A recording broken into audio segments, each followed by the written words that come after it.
Let's talk about some other issues pertaining to the state of the nation. We are now being joined by the special advisor to President Muhammadu Buhari on media and publicity. Mr. Femi Adesina joins us here in the studio. Thank you so much for coming on the program tonight. Thank you. Good evening. Let's get some clarity. How many officers or soldiers were killed in Maiduguri or in Borno State?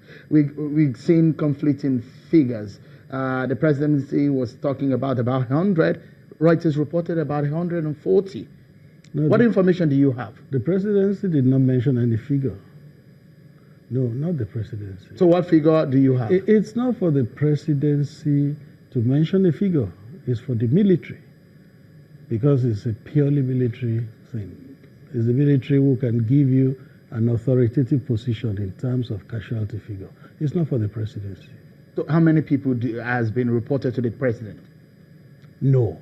I am not in the knowledge of that, because unless the president tells me, I don't know, and we have not discussed it. Because there was a statement released from your office. Yes. Because it took about 2 or 3 days before we could hear from your office Yes, on what the situation was. And there were a lot of stories. The military had come out to say there are fake news here and there, and they're going to clamp down on those who are carrying the fake news. But tell Nigerians what you know about the situation in the one in Melete in Borno State.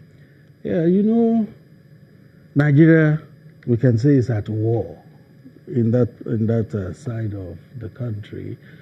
For some time, things had eased. Nigerian army had the upper hand, and like the term goes, the insurgents had been technically defeated. But then there is this sudden upsurge, and there is that casualty figure, which I do not know, but which people say is on the high side. The military is the one that can tell us what actually happened.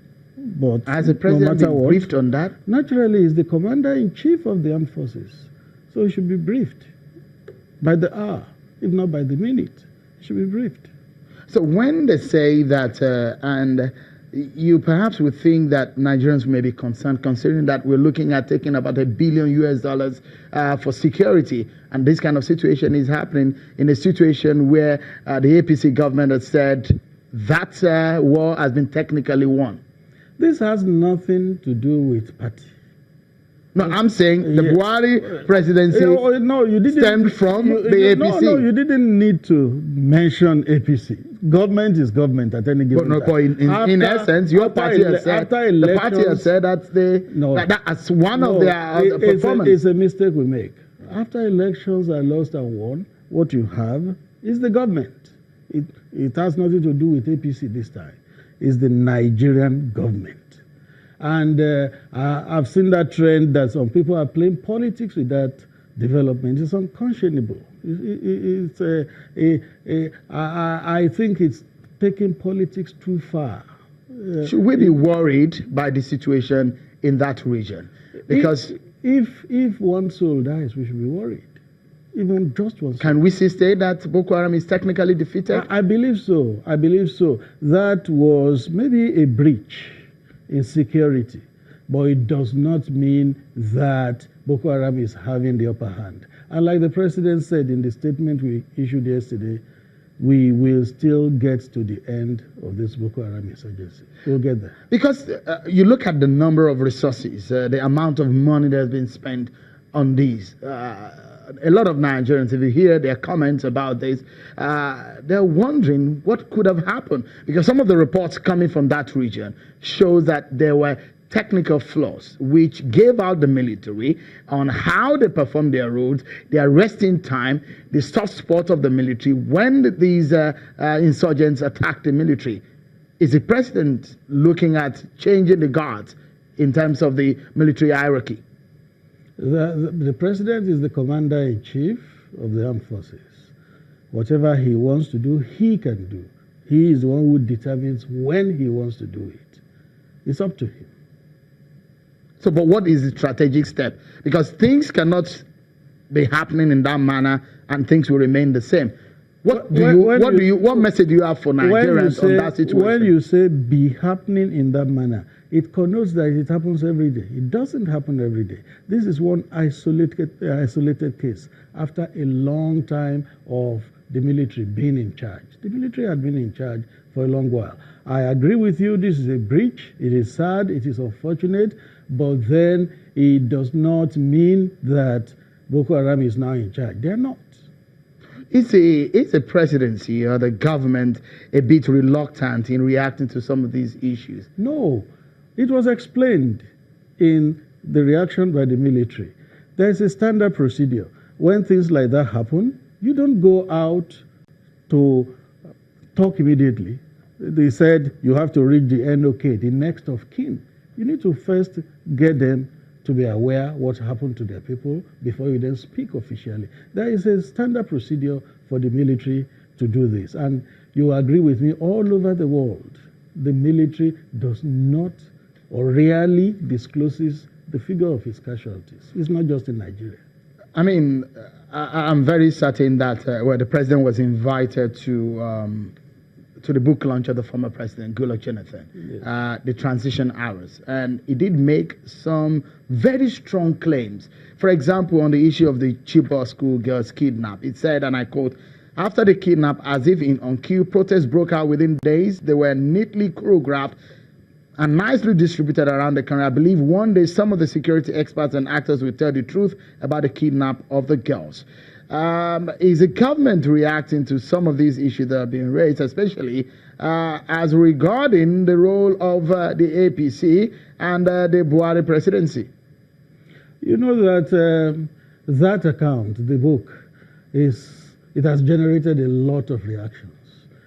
And the governor of Borno State has reacted particularly to the area of the Chibok girls because he is concerned directly. And he has said what we have in the book is just like tales. He didn't say tales by moonlight, which is the usual expression. I think he said tales at noontime or something. So that should be the authoritative one because it's the Borno State government that is concerned directly.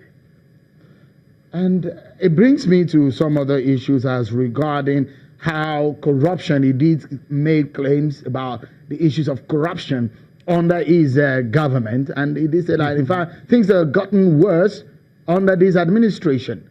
And those are strong ones because the Buhari government has said it will fight corruption. And when a former president, who a lot of people will believe has a lot of information, write a book and say, in fact, there's a lot more corruption under the Buhari government. No, but don't you think the reason adduced for that in that book is rather simplistic? It says, under the Jonathan administration, this is the amount that was recovered. Now, under Buhari, this is the amount that has been recovered, which is like 4, 5, 6-fold of what was recovered under Jonathan. Is that then enough reason to say corruption has increased? Or rather, there is more efficiency in tackling corruption now. Then it could mean that corruption was just accepted as a way of life. That was why the recovery was so minimal. And now the recovery is so huge now because corruption is being tackled. So I think it's a simplistic conclusion, which one would not have expected from a former president. How does the president see this? The president? Has he read it? Well, the president reads, so unless I check with him whether he has read the book, I know he must have copies. Do you think he's happy? Or? The president, he continues to do his work. With the book, what is? Well, happy or not being happy is not the issue. Okay. The book is just a contribution to discourse. Okay. And such contribution will never end.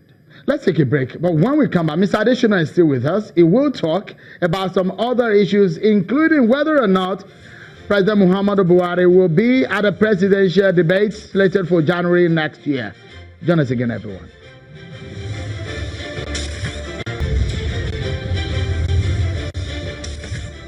Thank you so much, everyone, for staying with us. We've been talking to the special advisor to President Muhammadu Buhari on media and publicity, Mr. Femi Adesina. Thank you so much for coming on the program today. Thank you. It does look like we are in the election period, and the expectations are going to be to see President Muhammadu Buhari at the presidential debate. You know the date, isn't it?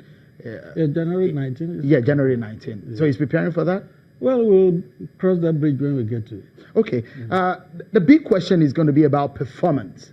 And in the areas that the government has said it was when President Buhari started off in May 29, the key areas, economy, fighting corruption and security, is going to be asked questions in those areas. And the question would be, how would you answer? Have you performed well for Nigerians to re-elect him? No doubt. No doubt. In all those focal areas and even more, the administration has performed quite well. But having said that, it's still work in progress. It's work in progress. If all the job is done, why would it is a second term? It's asking it for a second term to deepen and consolidate on what he has done and continues to do. Do you think he will get it? I believe so. It's up to the electorate, it's up to Nigerians, but I think Nigerians... Do you feel the pulse of Nigerians? Yes, I do. And what are you getting? What I'm getting is that President Buhari will likely win by a wider margin than he did in 2015. There's some people giving you this scientific impression, or yes. This is just an assumption? Well, both. An assumption from the feedback I get from people. Considering that he's going to be running against someone who knows him very much, they've been part of the last election, they won the election together. Now he's in the PDP, he's back in the PDP. Atiku Abubakar is no stranger to this kind of race. He's run about 3 times before. This time around, you think he's not going to give him a tough time at the race? I don't think so. I think Atiku Abubakar is a good candidate in his own right, but comparing Atiku Abubakar with Muhammadu Buhari, there is no basis for comparison. What do you mean? What I mean is that Muhammadu Buhari has such a large following to be intimidating, and that large following will come out and vote for him. With due respect to Alhaji Atiku Abubakar, all the time he has run, he didn't score anything remarkable. And the climb is still the same? The atmosphere, you think is still the same? It is still Nigeria. But think 2015 and 2019 and the same thing? Well, they aren't the same thing, but it will work in favor of President Buhari. Well, as it stands right now, the Electoral Act Amendment bill is on the table of the president, and the question is, when will he sign it? The elections are just about 82 days away. If there are no issues, I mean fundamental issues, then the president will sign. But if there are fundamental issues, then they need to be resolved before he signs. Mr. Femi Adesina, it's a pleasure having you talk to us on the program tonight. Thank you so much for coming. Thank you. My pleasure. Yeah, that's our show for tonight, everyone. Many thanks for being part of it. I'm Sean Wakimale. Bye-bye.